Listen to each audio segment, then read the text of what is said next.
You've read 47 articles about this stock, you've watched 6 YouTube videos, you've been in 3 Reddit threads. You know the PE ratio, you know the earnings call date, you know more about this company than most of its employees, and yet you still cannot click the button. That moment right there, that is not a research problem. That is not a knowledge problem. That is the awareness trap. And if you are someone who notices everything, reads every room, questions every motive, researches every decision, I need you to hear this. Your awareness might be the most expensive thing you own. Here is the cruel irony that nobody talks about. You are probably the smartest person in your financial circle. Your friends bought Bitcoin at the peak and lost everything. You saw it coming. Your coworker signed a lease on an apartment without reading the fine print. You would never. You spotted the fake urgency on that Amazon sale. Only 3 left. You know that's a lie. And yet, your 401k has been sitting in cash for 2 years because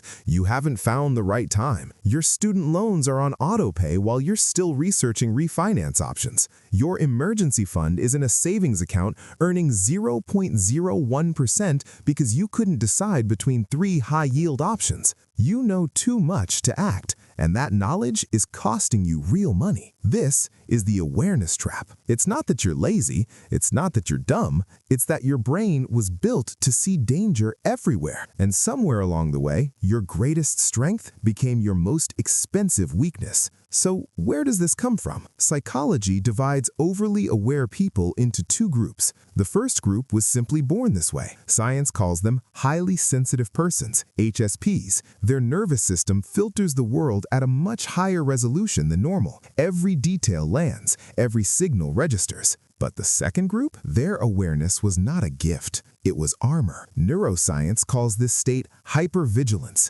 It means your brain got stuck in survival mode, usually because of an unpredictable environment early in life. Maybe you grew up in a house where the mood could flip without warning. Maybe money was tight and every conversation at the dinner table felt loaded. Maybe you learned early that reading people carefully kept you safe. Your amygdala, that's the brain's alarm system, recorded a message. This world is unpredictable. Stay ready. Nobody taught you this. Your nervous system built it automatically. And here's the problem. That alarm never learned to turn off. There is a part of your brain called the default mode network, the DMN. In most people, it turns on during rest. You know that calm, wandering feeling when you're in the shower? In over-aware people, the DMN runs constantly, even during conversations, even during dinner, even during Netflix. Half of you is present. The other half is scanning, analyzing, comparing, predicting. Your brain never gets a real break, which is why you can spend an entire Saturday doing nothing and still feel completely drained. Now, here's where it gets interesting and a little uncomfortable. There is real research showing that people who over-research investment decisions consistently underperform people who use simple, boring strategies, like just putting money into an index fund every month without thinking about it. A Vanguard study found that investors who checked their portfolios the least frequently earned the most. The more you watch, the more you react. The more you react, the worse you do. Knowing more actually produces worse outcomes. That is the awareness trap in pure financial numbers. And your body feels this all the time, even when you don't realize it. Scientists call this interoception, your brain's ability to read signals from inside your body. If your interoceptive system is highly tuned, your brain misreads normal physical sensations as danger signals. You drink your morning Starbucks, caffeine hits, heart rate ticks up slightly. Your brain scans the data. Fast heartbeat equals danger? Cortisol releases. Now you feel anxious, and now your anxiety becomes its own input. The loop tightens. You were never in danger, but your body just ran the full emergency sequence. Let's talk about what this actually looks like in your financial life, because this is the part nobody connects. You know exactly how every sales tactic works. You've seen the lightning deal countdown. You know the anchoring trick, show a $200 price first, then cross it out and show 89. You are immune to marketing, right? And yet somehow your Amazon cart has $340 worth of deals in it right now. Here's why. Your awareness sees through the tactic, but your nervous system still registers the urgency signal. And that urgency signal still triggers a microdose of FOMO, and FOMO still wins. Knowing the trick does not make you immune to it. Think about apartment hunting. The average over-aware person reads 60 to 80 listings. They tour 10 apartments. They build a spreadsheet. And while they're still deliberating between apartment number 7 and apartment number 9, some confident person who looked at 3 apartments signed the lease on the one you wanted. Your depth of research cost you the thing you were researching for. Or think about your 401k. Studies show that employees who overthink investment allocation options are significantly more likely to choose the default option, or worse, opt out entirely, compared to employees who just pick something quickly. The person who spent 5 minutes on their 401k in 2015 is likely richer today than the person who spent 5 years researching it. That is the awareness trap in real dollars. Now let's get specific. Here are 5 signs you are living inside the awareness trap. You research everything, but decide nothing. You have 23 browser tabs open right now about something you haven't decided yet. You know the difference between a Roth IRA and a traditional IRA. You know what a brokerage account is. You've watched explainers about index funds, ETFs, dividend stocks, and real estate. And your money is still sitting in your Chase checking account earning basically nothing. Information without action is not intelligence.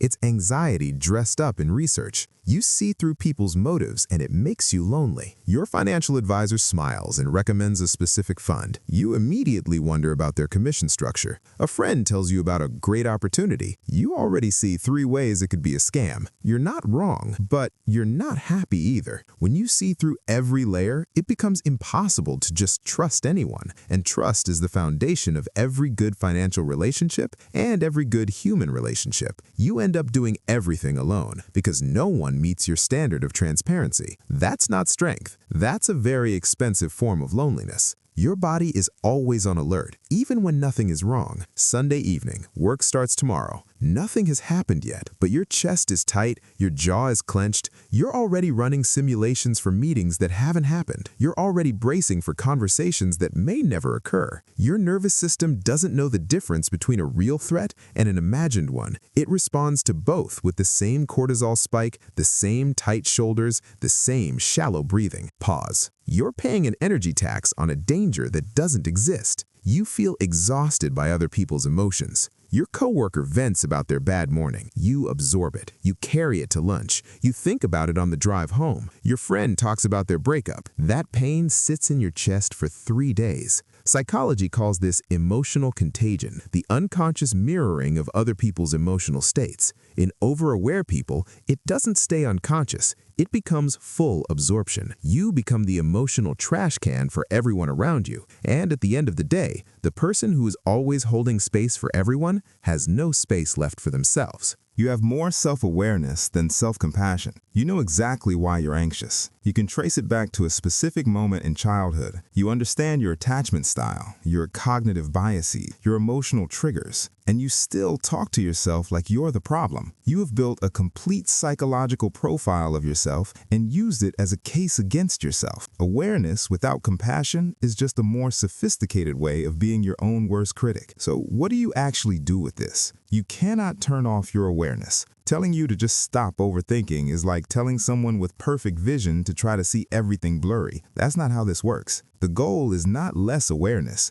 The goal is to stop carrying everything your awareness picks up. Here are 3 principles that actually change things. Principle 1. Not every insight needs an action. You notice a friend's discomfort. You don't have to fix it. You see a potential problem at work. You don't have to solve it today. You spot a red flag in a financial product. You don't have to spend 6 hours confirming it. Noticing is not the same as responsibility. You are allowed to observe something and let it pass. Principle 2. The 70% rule. Here is the rule that will save you thousands of dollars and years of regret. Make the decision when you're 70% sure, not 100%. 100% certainty does not exist in finance. It does not exist in relationships. It does not exist in life. The person waiting for perfect information is the person still holding cash in 2025 while the market went up 20%. 70% is enough. Decide. Adjust later if needed. Most overly aware people have never made a truly bad decision. They've just made very few decisions at all. That is its own kind kind of failure. Principle 3. Awareness is a gift only when it comes with boundaries. You can see deeply into people's motivations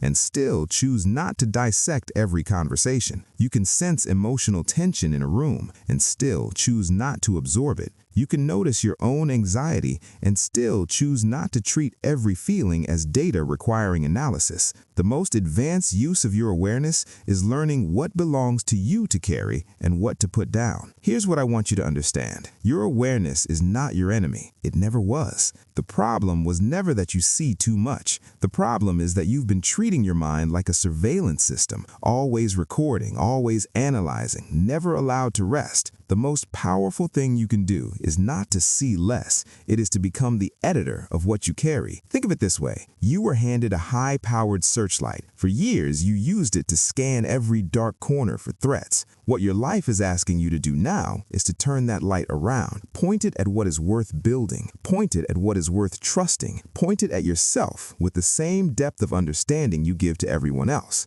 Now, I want to hear from you. Which of the 5 signs hit you hardest? And tell me this, what financial decision have you been overthinking for way too long? Drop it in the comments. I read every single one. If this video gave you something, a new way to see yourself, maybe even a little bit of relief, please hit like and share it with someone who might need to hear it. Someone in your life is exhausted from a mind that never rests. This might be exactly what they needed today. I'm your name from Psych Uncovered. Subscribe so you don't miss what's coming next. See you in the next one.